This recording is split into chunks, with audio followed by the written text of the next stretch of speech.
Okay, so right now, I would like to invite all the participants, excellencies, to meet with next presenter. So the next presenter is Professor Jean-François um, from Department Mathematics Section Didactic, University du Québec, Montreal, Canada. So he's going to present collaborative research as mentoring opportunity and more. So right now, I would like to invite Professor Jean-François to give the presentation. Okay, right now. Thank you. Yes, hi again, everybody. Just give me 1 second. I want to set this up properly. Here we go. So I had a sense that we were going to be a little bit short on time. So I made a video instead of doing a live presentation, knowing that if I speak, I'm going to take too much time. So for this one, what I suggest is that I'm going to play the video. If we have a little bit of time before moving to the next session, then we can have a live discussion. Otherwise, I strongly suggest that maybe you write comments or questions in the chat box, and I can answer that after the presentation, or just continue the conversation on the forum. So thank you very much for your attention. I'm going to play the video now. I hope it's going to be loud enough for you all to hear properly. Hi, everybody. Thank you very much for being here today. I'm very happy to have this opportunity to talk to you about collaborative research as mentoring opportunities and more. First, maybe a few words about myself. My name is Jean-François Maheu. I'm a professor in the mathematics department of the University of Quebec in Montreal, that's in Canada. My specialty is mathematics education. I am also in charge of our master program, and I teach courses at the graduate level and at the undergraduate level as well. My research mostly focused on two directions. On the one hand, I'm interested in the epistemology of mathematical activity and how this can affect teaching and learning mathematics. On the other hand, I am also doing research on mathematics teachers training and professional development. And this is a little bit more where I'm talking to you from today in this presentation. In this talk, I will draw on some research projects that I've been involved in to tell you about collaborative research and the mentoring opportunities that I think it can offer.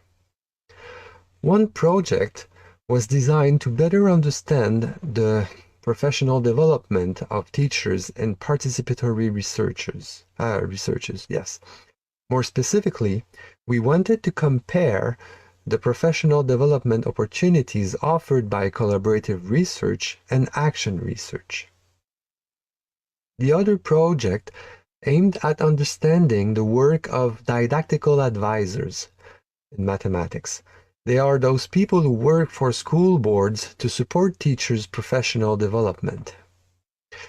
And here in that second project, we wanted to appreciate how these didactical advisors, how do they manage to deal with existing teachers' practices with official constraints on teachers, such as state curriculum, and so on, but also with the innovations that comes from research or from exceptional teachers, for example.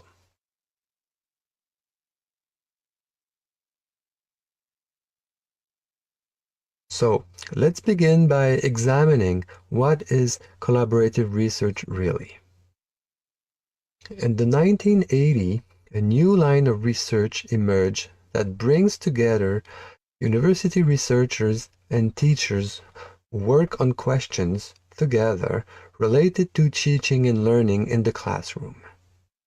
It takes shape around the simple idea that conducting research with teachers rather than on teachers is preferable.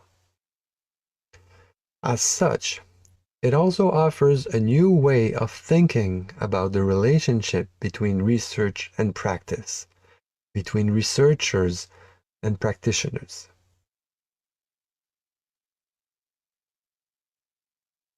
In this view, practitioners are not simple consumers of research findings. Knowing that the problems they face are uniquely situated in a given context, with unique constraints, it appears necessary to find situated solutions for those problems. And how to do this without the teachers themselves. Collaboration research is founded on the notion that practitioners are actually essential to the process of producing practice-related knowledge. So the goal of collaborative research is to bring together researchers and practitioners, like teachers, and have them work together on something, on some questions, on problems that are relevant to both of them. Researchers are interested in advancing our understanding of teaching and learning. And teachers are generally more concerned, of course, with immediate answers to the issues they face on a daily basis. Collaborative research aims at both developing new scientific knowledge and creating means to address the practitioner's immediate concerns. Moreover, and this is where mentoring somehow comes into the picture even more, collaborative research as a process aims at supporting practitioners' development by supporting them to grow into a more reflexive practice. I think we can think of collaborative research as an opportunity for mentoring because of that. Before going any further, I would like to pause here a little bit and give you two examples. The first one is from a collaborative research project in which we wanted to see how teachers could better support the children's development of problem-solving competencies in mathematics. And even more specifically, we wanted to know what could be done in relation with the transition from primary to secondary school, where mathematical problem solving is usually done very, very differently. And so this is the project that we use in the first study where we wanted to compare collaborative research with participatory research, the same question being addressed in both kind of designs. So here, researchers were interested in knowing more about the challenges of teaching problem solving in actual ordinary classroom settings.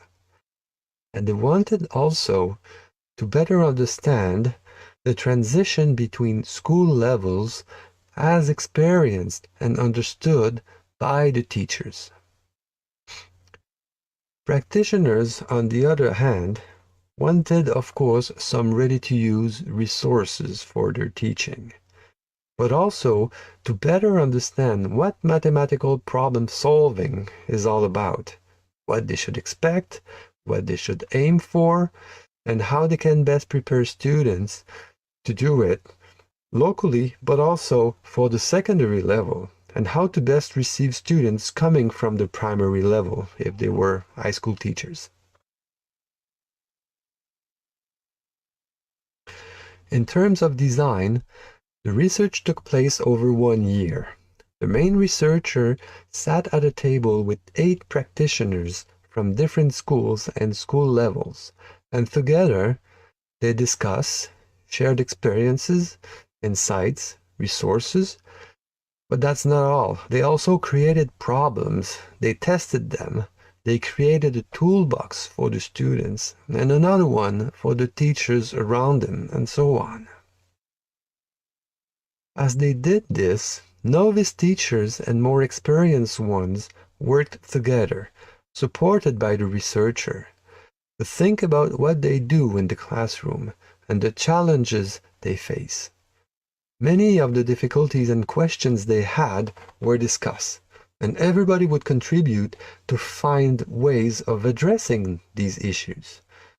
And in doing this, they would not only find solutions, but also become better at answering such questions, at facing such problems, because they worked on it together. A second example. Our research team on mathematics teacher education and training was contacted by a group of didactical advisors who wanted to help to better support teachers in their professional development. As researchers, we became interested in understanding the actual work of didactical advisors. This is something research knows very little about. We wanted to understand how they deal with various kinds of expectations on teaching and what kind of professional opportunities they do offer to teachers. On the other side, the didactical advisors were mostly focused on finding out what kind of activities best benefit teachers, of course.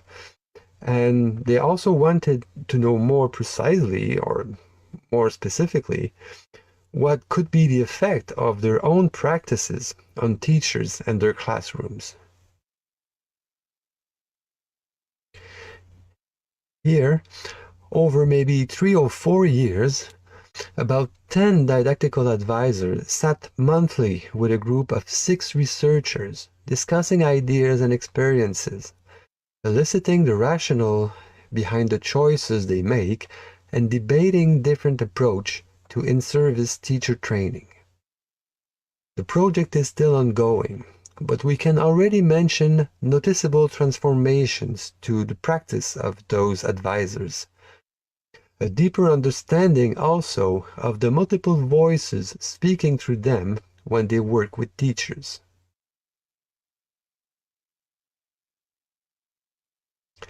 Going back to collaborative research more generally, here are 5 key notions I would like to share with you before moving forward to the next part of my presentation. One is the separation between researchers and teachers, between researching and teaching. These are 2 completely different activities, and collaborative research is not about blending them together.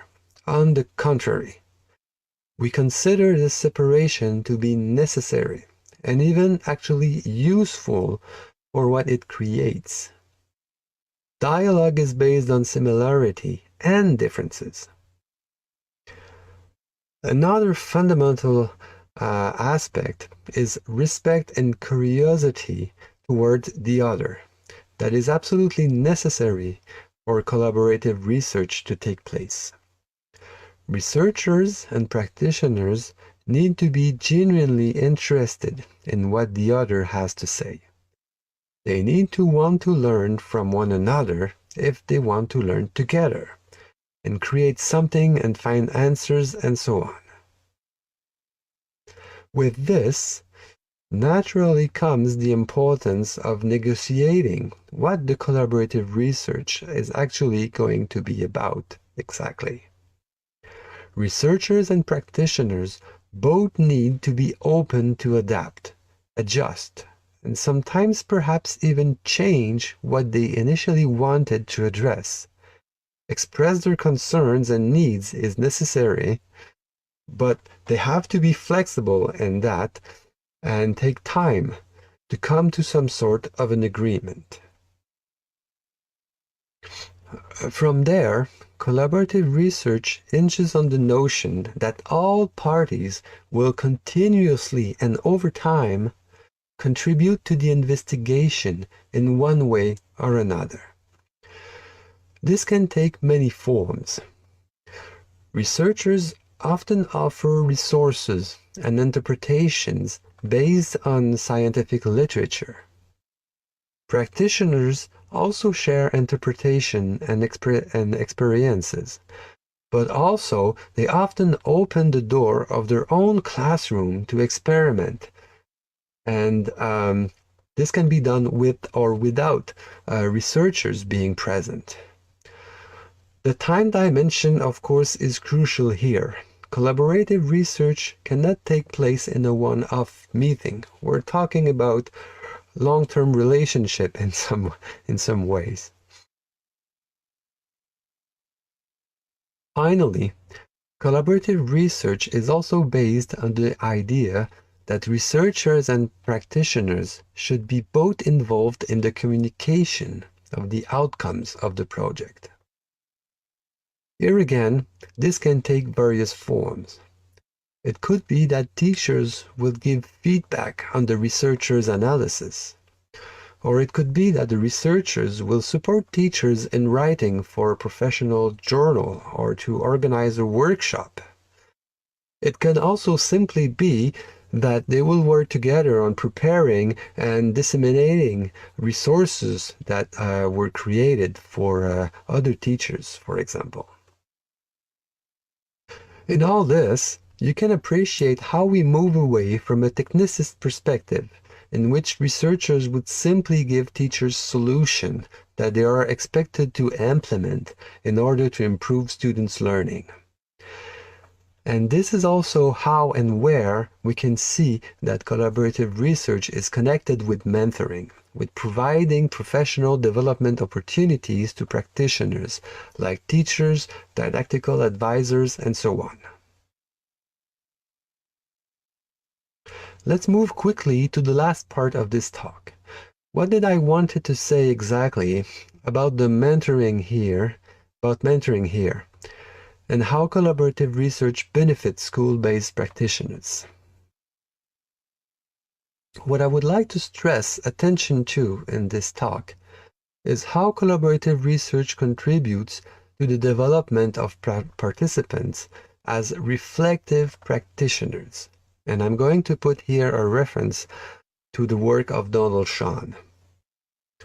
Reflective communities are known for their impact on teachers' practices, students' outcome, and institutional climate more generally, and I think this is very relevant to Cambodian context. In the course of collaborative research, participants not only create things, they develop as professionals, as teachers or pedagogical advisors, for example, by becoming more aware of what they do, of how they do it, of why they do it, and so on. They also develop new understanding and new sensitivities toward classroom phenomena, for example. And this can take place for two main reasons. Firstly, collaborative research exposes researchers and practitioners to one another, even more so when groups are formed by a diversity of practitioners, some being more experienced than others. By working together over time, a form of mentoring naturally takes place without the usual hierarchical relationship that we see in mentoring. Secondly, collaborative research rests on an implicit reflexive contract all participants have to adhere to. Working together in collaborative research means not only sharing your thinking, experiences, and so on.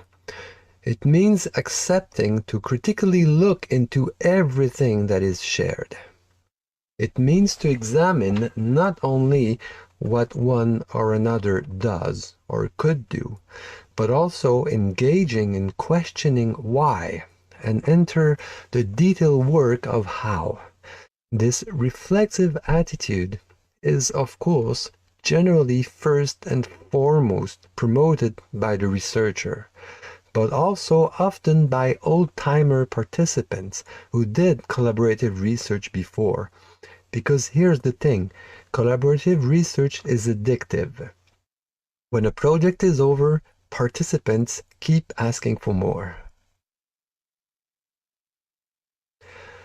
Again, I would like to give here a very quick example of what I am talking about.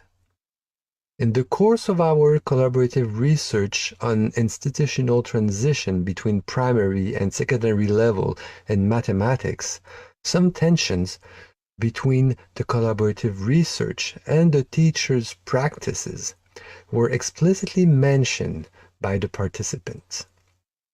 They explained how it is important for them to develop and maintain a feeling of confidence in the classroom, to feel qualified in what they do. But they also felt the necessity to make themselves vulnerable during the research, to look for one another's opinion and validation. This tension, however, has a structuring effect. It makes visible aspects of the practice to work on, and as a result, it transforms one's practice by examining it with others. It's the whole group here that act as a mentoring entity for each participant.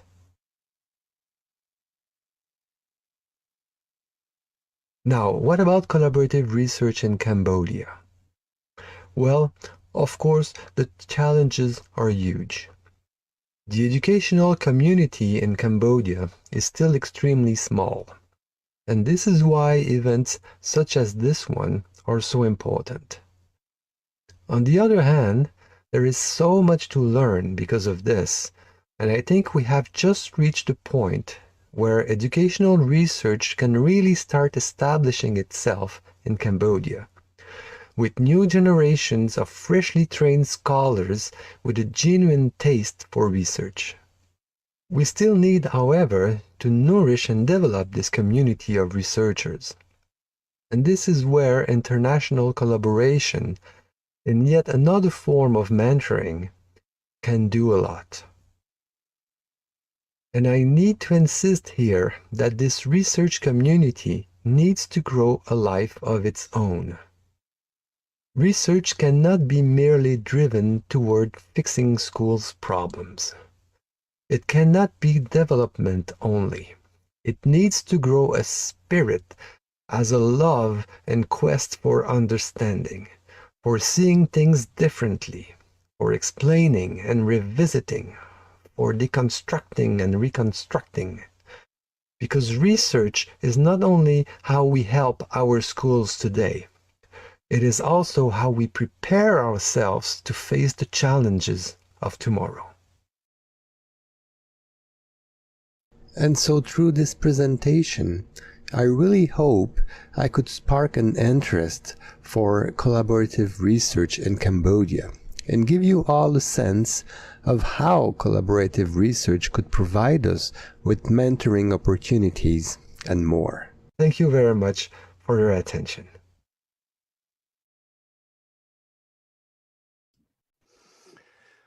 Okay, thank so thank you. Okay, please. I'm back here, and I think we still have a few minutes to discuss. Am I right? Okay, yes.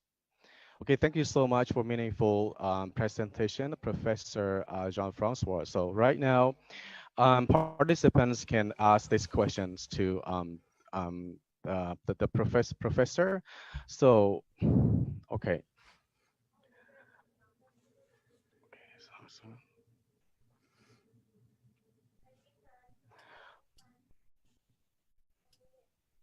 this question, something. Okay. Yeah, I see some questions in the chat, but I wonder if someone want also to verbally ask something. As I mentioned, I will be happy to continue discuss and answer questions on the forum as well.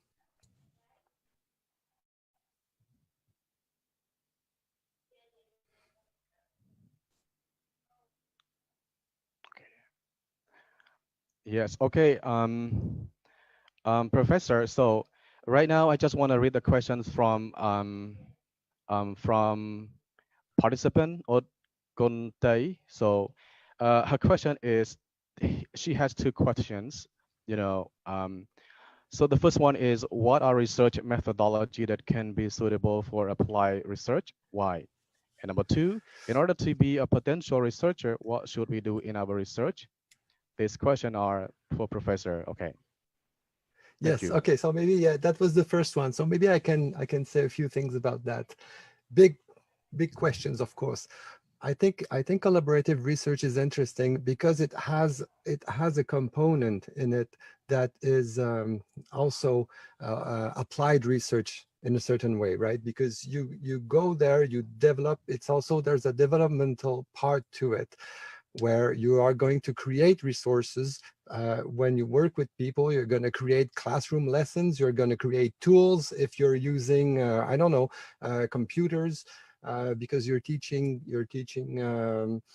mathematics and you want to create spreadsheets or GeoGebra applications and stuff like that. So there's this part where you create something. And what is interesting in collaborative research is that you're going not to do that alone as a researcher or alone as a teacher. You're going to do that together by discussing, showing one another, sharing ideas, and things like that, while respecting the differences, right? Because from a teacher, you speak from your experience, your own students, where you're coming from, you know, your situation. For a researcher, it's different. My background is different. I know the scientific literature. I know about things that work. I know about things that you need to be careful about. And so together we can create this tool, this resource, this, I don't know, whatever, this lesson. And so in this way, there's this part where you develop a tool. If you want to become a collaborative researcher yourself, well, it's not that is something that is extremely difficult. Basically, you have to want to work with teachers, with professional, with people in school, with people who are not researchers. You have to believe that they can also contribute to the development of whatever you're going to create. You have to believe that they have a knowledge, an insider knowledge that is important and relevant. And if this is part of you and of something that you're interested in, then you just do your work as a researcher, but you open your door. You go visit teachers, you ask them what are their problems, what would they like to work on, where do you feel that you are relevant, where do they feel that you could be relevant to look with them at some issues. And then you organize a couple meetings, and together you sit down around the table and you say, okay, so what do we do? What are we going to work on today? And there you go, and you do that for a month, for a year, until you have enough, basically.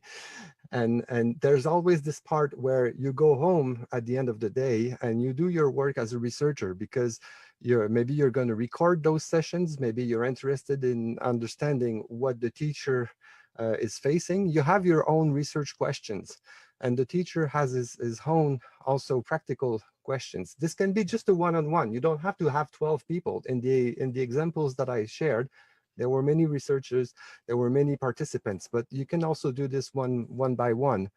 And yeah, so just you, it's not more complicated than that. But you also have to find a teacher who is going to be, interested in playing this game, if I may say. And this is probably also one of the challenges for collaborative research in Cambodia. I think probably teachers are not used to have a voice when they're sitting with I don't know, a university researcher. So this might be one challenge, but if you start doing it slowly, the word would spread, and I'm sure that it's very doable.